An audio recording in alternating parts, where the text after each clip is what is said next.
नमस्कार, मैं हूं संजय शर्मा। आप देख रहे हैं 4 PM न्यूज नेटवर्क।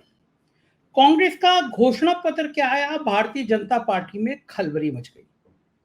मेरे दिल्ली के बहुत सीनियर जर्नलिस्ट दोस्त हैं, उन्होंने कहा कि हमने सोचा नहीं था कि कांग्रेस इतना बेहतरीन घोषणा पत्र ला सकती है। प्रधानमंत्री नरेंद्र मोदी जी ने कहा कि हम घोषणा पत्र वगैरह लाने में भरोसा नहीं करते, हम संकल्प पत्र लाते हैं। अब मैं बड़ा दिमाग लगाता रहा, बहुत जोर लगाता रहा, ये घोषणा पत्र और संकल्प पत्र में क्या अंतर है। दरअसल भारतीय जनता पार्टी और संघ क्या, मुझे लगता है एक लेबोरेटरी तैयार होती है, एक लेबोरेटरी है, प्रयोगशाला बनी हुई है। उसमें ये सिखाया जाता होगा कि जनता को मूर्ख कैसे बनाया जाना है।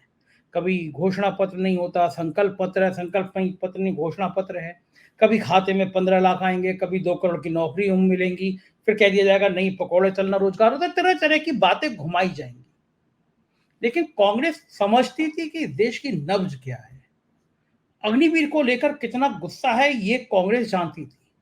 किसान एमएसपी को लेकर कितना भड़के हुए, ये कांग्रेस जानती थी। 700-800 किसानों की मौत होने के बाद प्रधानमंत्री जी ने कहा मेरी तपस्या में कोई कमी रह गई थी, इसलिए मैं किसानों का बिल वापस लेता हूं। किसानों के अंदर दर्द है, उन्हें एहसास है कि किस तरह उनको अपमानित किया गया, किस तरह उनके लिए शोषण किया गया। तो भारतीय जनता पार्टी समझ रही थी कि इस बार कुछ गड़बड़ हो सकता है, और कांग्रेस उस पर घोषणा पत्र ले आई। राजस्थान में वसुंधरा राजे ने टेम्परेचर बढ़ा दिया है, माहौल का नहीं, जगह का नहीं, बीजेपी का। बताया जा रहा है कि वसुंधरा के समर्थक कई लोग कमर कस के मैदान में आ गए हैं। एक निर्दलीय के यहाँ नामांकन में उमड़ी भीड़ ने पूरे भाजपा खेमे में खलबली मचा दी है। और राजस्थान में जानकार लोग कह रहे हैं कि 8-10 सीटों पर लोचा हो सकता है। एक एक सीट के लाले पड़े हुए हैं, 400 पार के तो सपने हैं, 250-240 तक भी आना मुश्किल हो रहा है। ऐसे मौके पे फिर क्या करेगी भारतीय जनता पार्टी, क्या करेगा एनडीए, इन सब बातों पर हम बात करेंगे अभय दुबे जी से। जाने माने पत्रकार, आप उनको बड़े बड़े टीवी चैनलों में देखते हैं, कई किताबें लिखी हैं और राजनीति का और सामाजिक मनोविज्ञान का बहुत जबरदस्त ज्ञान है। चलते हैं सीधे अभय दुबे जी के पास। आपसे रिक्वेस्ट है, चैनल को सब्सक्राइब करिएगा, ज्वाइन करिएगा। चलते हैं सीधे अभय जी के पास। 4 PM न्यूज नेटवर्क में स्वागत है अभय जी आपका। कांग्रेस ने तो आज बिल्कुल वादों की झड़ी लगा दी, एक के बाद एक बढ़िया बढ़िया वादे, एमएसपी, अग्निवीर और जाने क्या क्या। प्रधानमंत्री जी ने कहा है कि हम घोषणा पत्र वगैरह जारी नहीं करते, हम संकल्प पत्र लेते हैं, और जो संकल्प लेते हैं वो पूरा कर देते हैं। तो आज कांग्रेस के घोषणा पत्र पर और प्रधानमंत्री जी की बात पर आपकी टिप्पणी। देखिए, प्रधानमंत्री ने ये जो कहा है उससे एक अजीब सी समस्या पैदा हो गई है मेरे जैसे व्यक्ति के लिए। मेरा काम तो विश्लेषण करना है, तो मैं ये समझ नहीं पा रहा हूं कि घोषणा पत्र में और संकल्प पत्र के बीच में फर्क क्या होता है। घोषणा पत्र क्या वो होता है जो लिखा जाता है, लिख के जनता के सामने पेश किया जाता है। संकल्प पत्र वो होता है जो भाषणों में बातें कही जाती हैं लेकिन घोषणा पत्र में मौजूद नहीं होती हैं। तो इससे आपको, अगर आप दोनों को अलग अलग कर दें ऐसे नरेंद्र मोदी ने किया है, इससे आपको एक सुविधा प्राप्त हो जाती है। आप जब चाहें तो अपने किसी बात को कहने लगे। ये तो जब आप जनता के सामने तथाकथित संकल्प कर रहे हैं, जब चुनाव हो जाएगा तो उसके बाद पब्लिक पूछेगी आपने ये संकल्प क्यों नहीं पूरा किया, तो भाजपा प्रवक्ता कहेंगे हमारे घोषणा पत्र में तो कहीं ये संकल्प है नहीं। उसके बाद में आपको फिर कोशिश, हमारे आपके लोगों को कोशिश करनी पड़ेगी, हम रिकॉर्ड खंगा लेंगे, प्रधानमंत्री के भाषणों में कभी ये बात कही गई थी, तब हम उसको एक क्लिप बनाएंगे, उसको फिर व्हाट्सएप के ऊपर चलाएंगे। बहुत झंझट होगा, बात आई गई हो जाएगी उससे मतलब। तो ये मैं समझता हूं कि ये एक तरह की चालाकी है। देखिए, राजनीति करने के कुछ निर्धारित नियम और तौर तरीके हैं, और किसी भी पार्टी ने अभी तक उन निर्धारित नियमों और तौर तरीकों को बदला नहीं है। एक पार्टी का मैनिफेस्टो होता है, मैनिफेस्टो की हिंदी घोषणा पत्र है। आप उसको आर्टिस्टिक तरीके से, कभी जैसे कांग्रेस को न्याय पत्र कह रही है, आप संकल्प पत्र कह दीजिए, कोई दिक्कत नहीं है। सवाल यह है कि आप जो जनता के सामने माइक पर बोलते हैं, बड़े बड़े वादों की झड़ी लगाते हैं, वो आपके घोषणा पत्र में होता नहीं है, चालाकी से। इसलिए जब आपसे चुनाव के बाद में पूछा जाता है, अब जैसे यही 15 लाख लोगों के खाते में आएंगे, घोषणा पत्र में लिखा हुआ नहीं था। हाँ, लेकिन इसको कह के आपने लोगों के वोट खींचे। आपने 2 करोड़ रोजगार देंगे, ये घोषणा पत्र में कहीं लिखा हुआ नहीं है, लेकिन ये कह के आपने लोगों के वोट खींचे। और जब आपका गिरेबान पकड़ा जनता ने चुनाव के बाद में कि हमारे आपके ऐसे लोगों ने सवाल उठाने शुरू किए, तब आप कहने लगे कि अरे वो तो जुमला था। चुनावी जुमला था। तो ये जो घोषणा पत्र और संकल्प पत्र के बीच का जो फर्क है, ये बड़ा ही एक खास तरह का छल है, जो कि आमतौर पर नेता लोग और खास तौर पर हमारे माननीय प्रधानमंत्री हर बार जनता के साथ करते हैं। अब आप देखिए, ये एक बहुत ही बड़ा छलपूर्ण वाक्य आजकल प्रधानमंत्री अक्सर रोज बोलते हैं कि ये मोदी की गारंटियां पूरी होंगी, इस बात की गारंटी मोदी लेता है। आप सोचिए, इसमें आप मोदी की गारंटियां पूरी होंगी, इस बात की गारंटी मोदी लेता है, यानी गारंटियां भी मोदी की हैं और उनको पूरा करने की गारंटी भी मोदी लेता है। तो ये सब जो मुहावरेबाजी है, ये सब फिक्रेबाजी है, लफाजी है, इस लफाजी को करने की आपको जरूरत पड़ती क्यों है? सवाल इस बात का है। क्यों नहीं आप सीधी सरल भाषा में जनता के साथ में संवाद स्थापित करते हैं?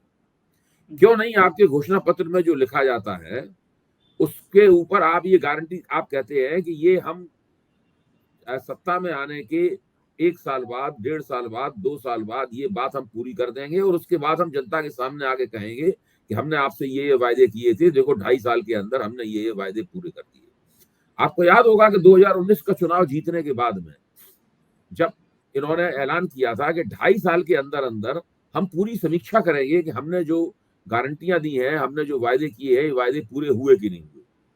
खुद नरेंद्र मोदी ने भाषण, हम गए तो उसमें टीवी पे उनके उनकी उनकी वक्तव्य के ऊपर चर्चा कर रहा था, मुझे अच्छी तरीके से याद है, और मैंने इस बात की प्रशंसा भी की थी।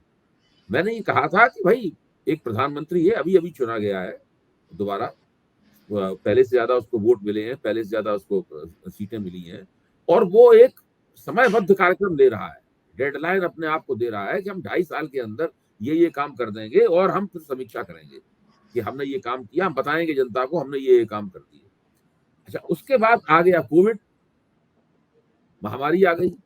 तो महामारी आ गई और उसके बाद में ये बात सही है कि एक देश एक नई तरह के संकट में फंस गया और काफी समस्या हो गई। ऐसी मतलब एक खास तरह की परिस्थिति पैदा हुई जिसमें जो सामान्य परिस्थिति नहीं थी, उसमें हम सरकार से ये उम्मीद नहीं कर सकते थे कि उसने जो वायदे किए, तो मोदी जी कोविड के आड़ में बच गए।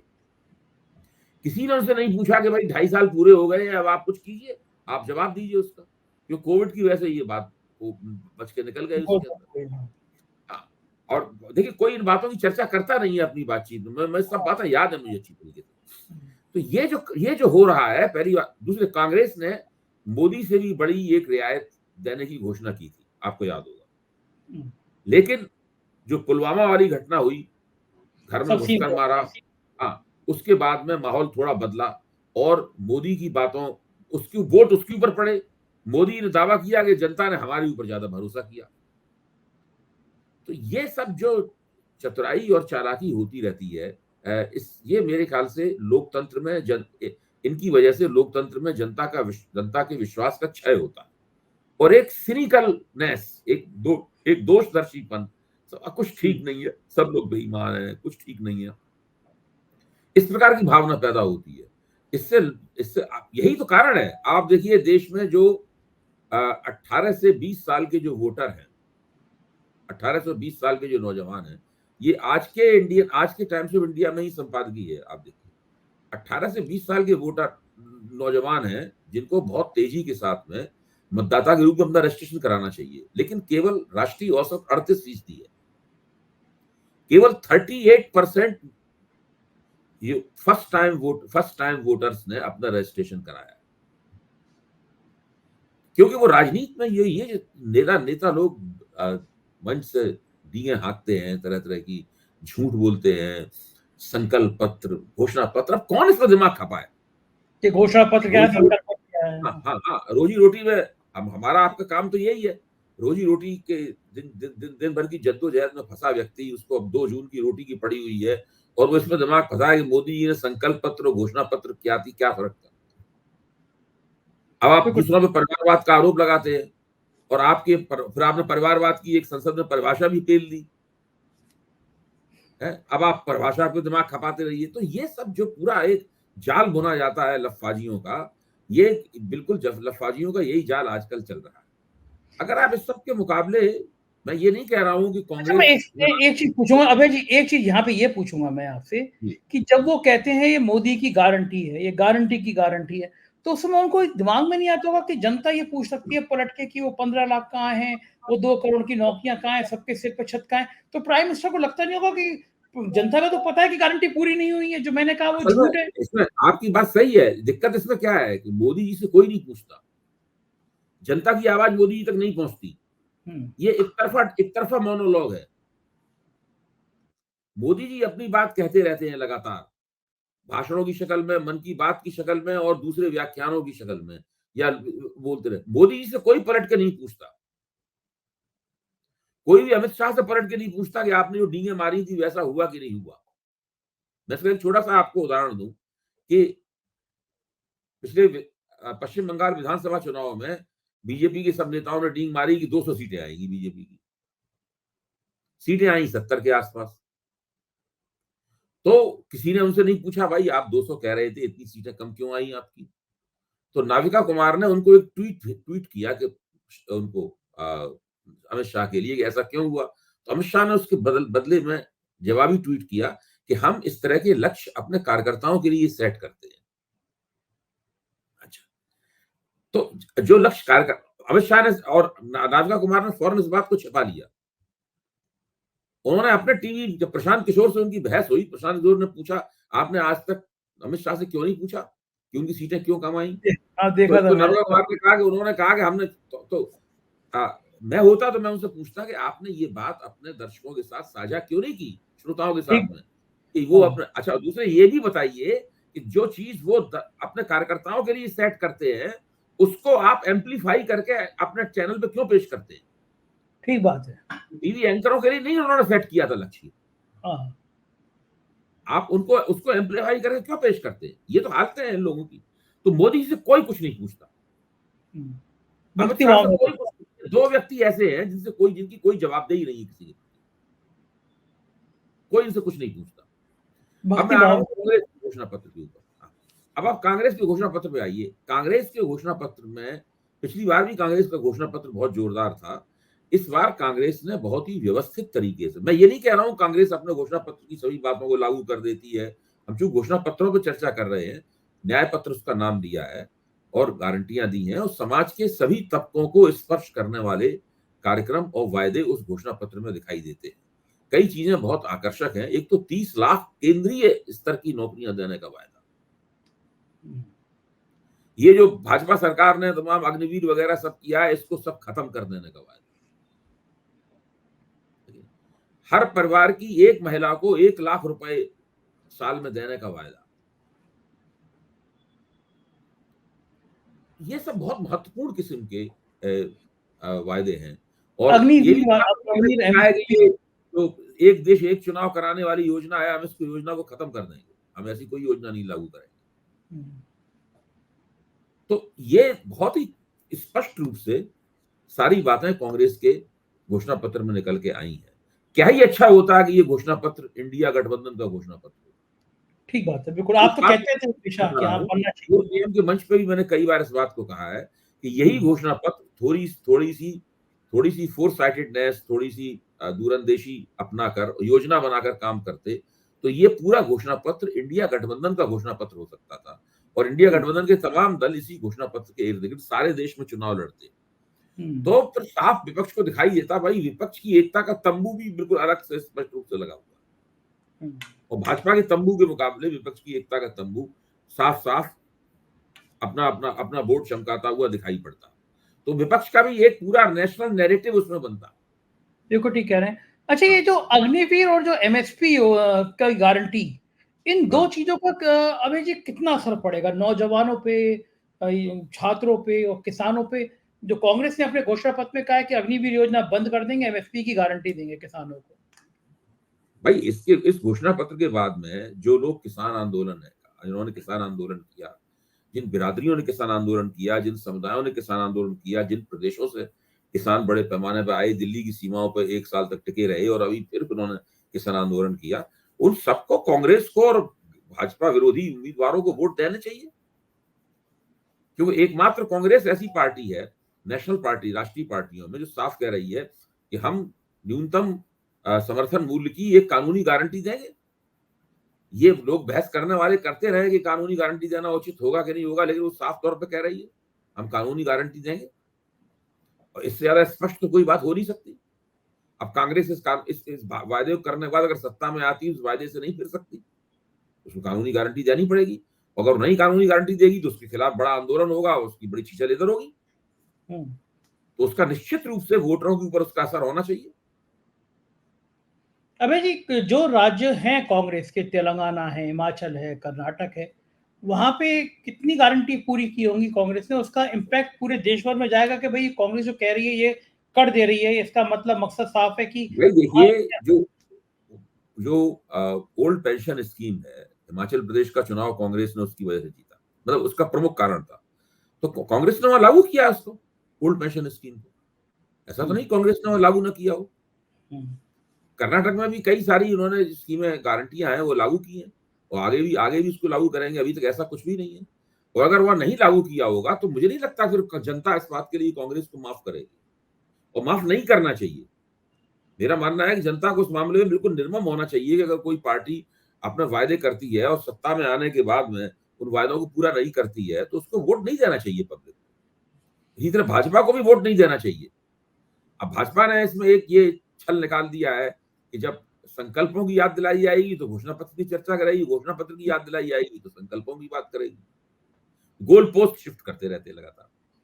अच्छा, कितना दिमाग लगाते होंगे ना कि जनता को कैसे मूर्ख बनाना है, इसके लिए संकल्प पत्र बनाम घोषणा इस पत्र। काम में तो महारत हासिल है, इनके इस कोई काम रिसर्च में तो विंग महारत होती हासिल है, एक रिसर्च विंग होती होगी जिसका नाम रखा होगा झूठ बोलने वाली रिसर्च विंग, है। मूर्ख बनाने वाली रिसर्च विंग, की इसको जनता को इसको कैसे। डर्टी ट्रिक डिपार्टमेंट नहीं कह सकते आप। हाँ, डिटेक्टिव कह सकते हैं। हाँ, डर्टी ट्रिक आज डिपार्टमेंट, डर्टी हाँ, बिल्कुल। डिपार्टमेंट नहीं कह सकते। कई काम करता होगा, इसके खिलाफ एफआईआर दर्ज करवाओ, वहां छापा पड़वाओ, इससे इतने रुपए खींचो, हाँ, इससे 100 करोड़ रुपए ले लो, हुँ। इलेक्टोरल बॉन्ड के जरिए दे देगा। ये सब पूरी सब ये वही प्लानिंग होती होगी पूरी। हाँ, कौन-सा नेता है जिसको बीजेपी की वॉशिंग मशीन में डालना है इस बार, हाँ, मजबूरी साफ में होके डालना है। हाँ, साफ होके निकालना है। ठीक बात है। विपक्ष के लिए तो दिन अच्छा रहा कल का कि मुकेश सैनी बिहार में शामिल हो गए।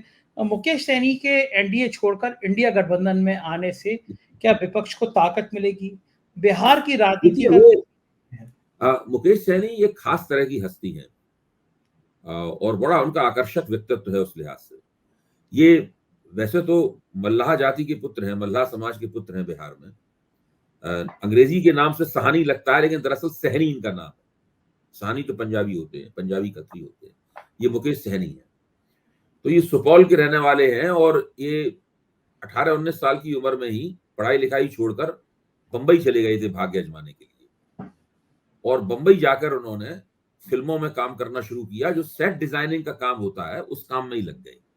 धीरे धीरे उसमें उन्होंने जो देवदास फिल्म थी संजय लीला भंसाली की, और फिर सलमान खान की फिल्म थी बजरंगी भाईजान, इन सबकी डिजाइनिंग में, सेट डिजाइनिंग में, मंच सज्जा वगैरह में, फिर बहुत सारा इवेंट मैनेजमेंट, इन सब कामों में उन्होंने एक कंपनी बनाई अपनी, और उस कंपनी के जरिए उन्होंने सफलता प्राप्त की और कुछ पैसा भी कमाया। उसी प्रक्रिया में इनको लगा कि अपने समाज की भलाई के लिए भी काम करना चाहिए। लौट के आए वहां से और पार्टी बनाई अपनी, विकासशील इंसान पार्टी, इसको वीआईपी के नाम से जाना जाता है। और वो फिर राजनीति करनी शुरू की, सफलता भी प्राप्त हुई। इस वक्त वो लेजिस्लेटिव असेंबली के एमएलसी हैं, विधान परिषद के सदस्य हैं, और मंत्री भी रह चुके हैं एक बार सरकार में। लेकिन इस बार उन्होंने एनडीए ने उनको कुछ दिया नहीं। उन्हें उम्मीद थी कि उन्हें कम से कम एनडीए से एक सीट प्राप्त होगी, लेकिन एनडीए ने उन्हें एक सीट नहीं दी। तो कुछ देर और इंतजार करने के बाद में फिर वो तेजस्वी यादव के साथ चले गए। तेजस्वी यादव अपने कोटे में से उनको 3 सीटें दे रहे हैं, और जिस मल्लाह जाति के हैं उसकी आबादी बहुत बड़ी है। उनकी मांग थी इनको, जो सहनी है, मल्लाह हैं, अपने आप को मल्लाह का बेटा कहते हैं, सन ऑफ मल्लाह कहते हैं। उनकी वेबसाइट आप देखिए तो उस पास आज मैंने थोड़ी रिसर्च भी की है उनके ऊपर। तो वो उनको शेड्यूल कास्ट का दर्जा देने की, अनुसूचित जात का दर्जा देने की उनकी मांग थी, जो मांग भी बीजेपी ने नहीं मानी। तो अब वो, मुझे लगता है कि जो तेजस्वी यादव ने माई बाप वाला पूरा अपना लक्ष्य बनाया है, तो जो बीएपी बाप वाला फैक्टर है, मतलब बाप वाले फैक्टर को हासिल करने में मुकेश सहनी उनकी बहुत मदद करेंगे। तो अति पिछड़े और अति दलित समाज जो है ना, उसको अपनी ओर खींचने में अगर थोड़ा भी अगर तेजस्वी यादव कामयाब होते हैं तो बिहार की राजनीति भी बस से बदल जाएगी पूरी तरह। बिल्कुल ठीक कह रहे हैं। और भारतीय जनता पार्टी का मैं देख रहा हूँ कि वहाँ के नेताओं की कुछ परेशानी है। मुख्य एक बड़ा नाम है वहाँ का मोदी जी का, उनको कैंसर हो गया, सुशील मोदी को। सम्राट चौधरी की भाषा इतनी बिगड़ी हुई है। वो लालू जी की बेटी, जिसका पूरी दुनिया में सम्मान हुआ कि उसने अपने पिता को किडनी दी, उसके बारे में बहुत अमर्यादित शब्द बोले। अभी 2 दिन पहले वीडियो वायरल हुआ, पत्रकारों को धमका रहे कि तुम्हारे यहाँ आना बंद कर दूंगा, एंट्री बंद कर दूंगा। ये भाषा नेता तब असंतुलित होता है, व्यवहार होता है, जब वो परेशानी में होता है। तो सम्राट चौधरी को लग रहा है कि भले वो एक बड़े पद पर पहुंच गए, लेकिन जो लोकसभा का चुनाव में अगर नतीजे सही से नहीं आए तो मोदी जी उल्टा करके भगा भी देंगे। ये डर तो बिल्कुल बीजेपी में बिल्कुल। नेताओं में सबको डर लगा रहता है कि भैया वहाँ डंडा भी बड़ी जोर से पड़ता है। रविशंकर प्रसाद से लेके बड़े बड़े नाम, शहनवाज जी कब पैदल हो गए, कोई सुनने वाला नहीं है, ये हम सब ने देखा है। तो वहाँ तो हेडमास्टर ही है कि अगर निगाह टेढ़ी हुई, संटी पड़ी। तो ये जो बौखलाहट है, इस बौखलाहट के पीछे कारण क्या है अभय जी? देखिए बिहार तो एक, देखिए बिहार, महाराष्ट्र, कर्नाटक और पश्चिम बंगाल, और इसमें आप तेलंगाना भी जोड़ लीजिए। ये जो प्रांत हैं, इन प्रांतों से भारतीय जनता पार्टी ने 130 से ज्यादा सीटें पिछली बार जीती थी। इस बार वैसी स्थिति इन जगहों पे नहीं है। इस बार बीजेपी फंसी हुई है। पिछली बार बीजेपी ने इन राज्यों में बड़ा अच्छा प्रदर्शन किया था। बिहार में तो 40 में से 39 सीटें जीत ली थी। महाराष्ट्र में 48 में से 38 सीटें करीब भारतीय जनता पार्टी और एनडीए ने मिलकर जीत ली थी। और कर्नाटक में भी लगभग पूरा सुपड़ा साफ कर दिया था सभी का। 4 सीटें तेलंगाना में जीती थी और 18 सीटें जीती थी पश्चिम बंगाल में। आज इन सभी प्रांतों में भारतीय जनता पार्टी पहले की तरह प्रभुत्वशाली स्थिति में नहीं है। उसको अपनी सफलता के लिए काफी संघर्ष करना पड़ रहा है, और अभी तक महाराष्ट्र और बिहार में उसे ऐसा कोई समीकरण नहीं प्राप्त हुआ है जिस समीकरण के आधार पर वो अपने आप को आश्वस्त कर सके कि हम अच्छा चुनाव जीत सकते हैं। तो ये 130 सीटों पर हम लोगों को विशेष निगाह रखनी होगी कि यहाँ पर भाजपा के नतीजे कैसे होते हैं। इन तमाम सीटों पर विपक्ष भाजपा को बहुत बड़ा नुकसान पहुंचा सकता ये अगर नुकसान, बड़ा नुकसान हो गया, तो वो जो है। अब की बार 400 पार, उस नारे का फिर क्या होगा? हमने तो आपको पहले ही उदाहरण दिया था। अमित शाह कहते हैं कि ये सब तो हम अपने कार्यकर्ताओं के लिए सेट करते हैं। हाँ, और वो जो कार्यकर्ताओं के लिए सेट करते हैं, हमारे जो एंकर लोग हैं, जो वो कार्यकर्ता हैं भारतीय जनता पार्टी की, तो सक्रिय हो जाते हैं इसके ऊपर। जो सरकारी मीडिया है वो तो भाजपा के कार्यकर्ताओं की तरह काम कर रहा है, तो वो सक्रिय हो जाते हैं उसके ऊपर और उसी बात को सरकारी बार बार मीडिया दोहराने लगते हैं। सरकारी मीडिया तो छोड़िए, प्राइवेट मीडिया तो उनसे भी आगे निकल गया है ना। सरकार, मैं प्राइवेट मीडिया के सरकारीकरण के कारण उसको सरकारी मीडिया कहता हूँ। ओके ओके वो ओके। गोदी मीडिया का ही एक पर्यायवाची है। जो प्राइवेट हाँ। मीडिया है, जो उसका सरकारीकरण हो गया है, हम्म। बीजेपीकरण हो गया है, इसलिए वो अब गोदी मीडिया भी कह सकते हैं, आप चाहें तो ये भी कह सकते हैं। अबे जी, पूरा जीवन आपका गुजरा है दिल्ली के इस मीडिया को समझने में। आपने शैक्षिक पत्र योग्यता भी आपकी इतनी ज़्यादा है, इतनी किताबें लिखी हैं आपने, सामाजिक राजनीतिक जीवन का इतना ज्ञान है आपको। मीडिया, कोई सरकार आके मीडिया पे ऐसा कब्जा कर लेगी, कभी आज से 5, 7, 8 साल पहले आपने कल्पना करी थी कभी? नहीं, ये अभूतपूर्व है। मैं आपको बताऊं, ऐसा अकल्पनीय है और अभूतपूर्व है और बहुत दुर्भाग्यपूर्ण भी है साथ में। मैं तीनों बात कहूंगा। न कभी ऐसा सोचा गया था कि ऐसा होगा, और मीडिया ने दरअसल अपने आप को उनके कब्जे में जाने दिया है। मीडिया ने उन्हें इजाजत दी है कि वो मीडिया को कैप्चर कर ले। देखिए, मोदी जी कहते थे कि गुजरात के मुख्यमंत्री के तौर पर सबसे बड़ा अफसोस ये हुआ कि वे मीडिया को प्रबंधित नहीं कर पाया। तो उन्होंने प्रधानमंत्री बनते ही यहाँ पर मीडिया प्रबंधित करने की पूरी अपनी योजना पर अमल करना शुरू कर दिया, और वो कामयाब है अपने इस काम में। इसमें एक सबसे बड़ा कारण ये भी है कि चूंकि मीडिया एक कैपिटल इंटेंसिव गेम है, एक बहुत ही पूंजी सघन खेल है। एक नेशनल टीवी चैनल खोलने में आपको 1000 करोड़ रुपए से ऊपर, और ये जाने पता नहीं कितने पैसे लगते हैं, इतने तो लगते ही होंगे। तो फिर आमतौर पर लोग जो टीवी मालिक हैं वो सरकार की दाईं तरफ रहना चाहते हैं, वो बाईं तरफ नहीं आना चाहते। ठीक है, मैं ये नहीं कह रहा हूं कि टीवी मालिक सरकार के खिलाफ विद्रोह का, बगावत का झंडा उठाते हुए घूमे, लेकिन पत्रकारिता के भी तो कुछ उसूल हैं। उसकी भी कुछ मर्यादाएं हैं, कुछ नैतिकताएं हैं, उनके आधार पर कुछ काम नहीं करना चाहिए क्या? सवाल इस बात का है। आप जैसे कि मैंने नाविका कुमार का मैंने उदाहरण दिया, जब उनको अमित शाह ने कहा कि हम तो कार्यकर्ताओं के लिए ये लक्ष्य सेट करते हैं, तो इसको फौरन नाविका कुमार को प्रोग्राम करना चाहिए था, कहना चाहिए था कि आज वो ऐसी बात कह रहे हैं, अगली बार जब इस तरह के लक्ष्यों को सेट करेंगे तो हम तो उनकी आवाज में आवाज नहीं मिलाएंगे। लेकिन अभी उन्होंने 400 पार, 370 भाजपा, 400 एनडीए का जो लक्ष्य सेट किया है, तो वो उसमें ये सारे चैनल क्यों साइन ऑफ एक्सक्लेमेशन, विस्मयादिबोधक चिन्ह सुनिए, शुरू में लगाते थे प्रश्नवाचक चिन्ह उसके सामने, अब वो भी हट गया है, आप ध्यान देखिए, उसमें विस्मयादिबोधक चिन्ह लगता है, मतलब साइन ऑफ एक्सक्लेमेशन। और वो सारे जो फर्जी बातें जो हैं, सारी जो क्या कहते हैं, लफाजी है, चलाई जा रही है टीवी के ऊपर। अच्छा, ये मैं एक सीन देख रहा था राजस्थान का।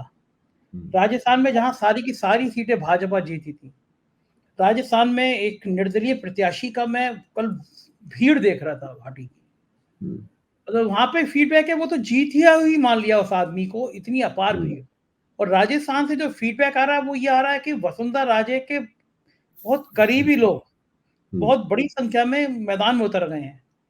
और मेरे एक मित्र हैं, पत्रकार मित्र हैं, सीनियर जर्नलिस्ट हैं, वो तो दावा कर रहे थे कि राजस्थान में बीजेपी को 8-9 सीटें लूज करनी पड़ सकती हैं। नहीं, मुझे ये सुनकर कोई आश्चर्य नहीं हो रहा है। वसुंधरा राजे के साथ में मोदी जी ने जो सलूक किया है, उसमें कुछ ना कुछ तो वसुंधरा राजे को उन्हें सबक सिखाना ही होगा, वरना वसुंधरा राजे की जो ख्याति है, जिसके लिए हम लोग उनकी प्रशंसा करते हैं, जो उनका जुझारूपन है, वो उसका क्या होगा फिर? वसुंधरा राजे कोई ध्वज प्रणाम शाखा में जाकर ध्वज प्रणाम करने वाली नेता नहीं है। वो तो वो नेता है 2014 में जब मोदी जी जीते थे, तो वो राजस्थान के सारे एमपी को लेकर राजस्थान भवन में जाकर बैठ गई थी, क्योंकि उनका कहना यह था कि राजस्थान को केंद्रीय मंत्रिमंडल में उचित जगह नहीं प्राप्त हुई है। तो मोदी जी ने तो काफी उनका अपमान किया है, उनको चुनाव जीतने के बाद में दिल्ली बुलाया, उनको और शिवराज सिंह चौहान दोनों का बहुत अपमान किया। चुनाव जीतने के बाद दिल्ली बुलाया, फिर भी कुछ उनको दिया नहीं गया और उपेक्षा उनकी कर दी गई, एकदम ठेंगा दिखा दिया गया उनको पूरी तरीके से। तो शिवराज सिंह को अगर वो ऐसा कर रहे हैं तो इसमें कोई ताज्जुब नहीं। अच्छा, इधर राजस्थान में मामला गड़बड़ हो, शिवराज सिंह चौहान को भले ही एमपी का टिकट दे दिया हो, लेकिन क्या शिवराज सिंह चौहान अपने अपमान को भूल जाएंगे? देखिए, शिवराज सिंह चौहान में और वसुंधरा राजे सिंधिया के किरदार में अंतर है। शिवराज सिंह चौहान ऐसा कोई कदम नहीं उठाएंगे जो कि वसुंधरा राजे सिंधिया उठा रही हैं और उठा सकती हैं। वसुंधरा राजे सिंधिया तो सबक सिखाने के मूड में आ सकती हैं, कम से कम 8-10 सीटों पे भाजपा को अंडरकट कर दें, मतलब जो है कि शिवराज सिंह चौहान ऐसा नहीं करेंगे। वो अलग तरीके के नेता हैं। उनको टिकट मिल गया है, वो अपना चुनाव वगैरह लड़ेंगे, उसके बाद केंद्र में अगर मोदी सरकार बनती है तो केंद्र में उनको मंत्री बनाया जाएगा। तो ठीक बात है। एक आखिरी सवाल, आपको लग रहा है कि पहले चरण का चुनाव इतना पास आ गया, बस जरा से दिन बचे, चुनाव में जो तेजी दिखनी चाहिए, जो मोदी जी में तेजी दिखनी चाहिए, वो कहीं इस बार धूमिल लग रही है, कुछ कम दिख रही है? हाँ, ये तो बात सही है, जितनी चमक होनी चाहिए वो बात लग नहीं रही है। ऐसा लग ही नहीं रहा कि दिन रात हम लोग राजनीतिक समीक्षा करते रहते हैं, दिन रात खबरों में रहते हैं, हम लोगों को हमारा ही आपकी जिंदगी इसी में गुजरती है, लेकिन वो बात नहीं, वो ऐसा जो हंगामा खेज जो माहौल दिखना चाहिए था, वो माहौल नहीं दिख रहा है। तो बात सही है आपकी, यानी कुछ बड़ा हो सकता है। जनता में थकान है, ऊब है जनता, उबाऊपन, थकान है। देखो बहुत शुक्रिया अभय जी, इतनी बढ़िया से आप हमें विस्तार से समझाते हैं राजनीति की, और आपसे गुफ्तगू करके हमें भी मजा आता है, हमारे दर्शकों को बहुत मजा आता है। शुक्रिया, थैंक यू। तो ये अभय दुबे जी, आपने सुना राजनीति के हालातों के बारे में, अभय जी की सीधी सीधी खरी खरी बातें। मुझको यकीन है आप भी इन बातों से सहमत होंगे। अपनी राय से जरूर अवगत कराइएगा, साथ दीजिएगा, चैनल को सब्सक्राइब करिएगा। शुक्रिया, थैंक यू।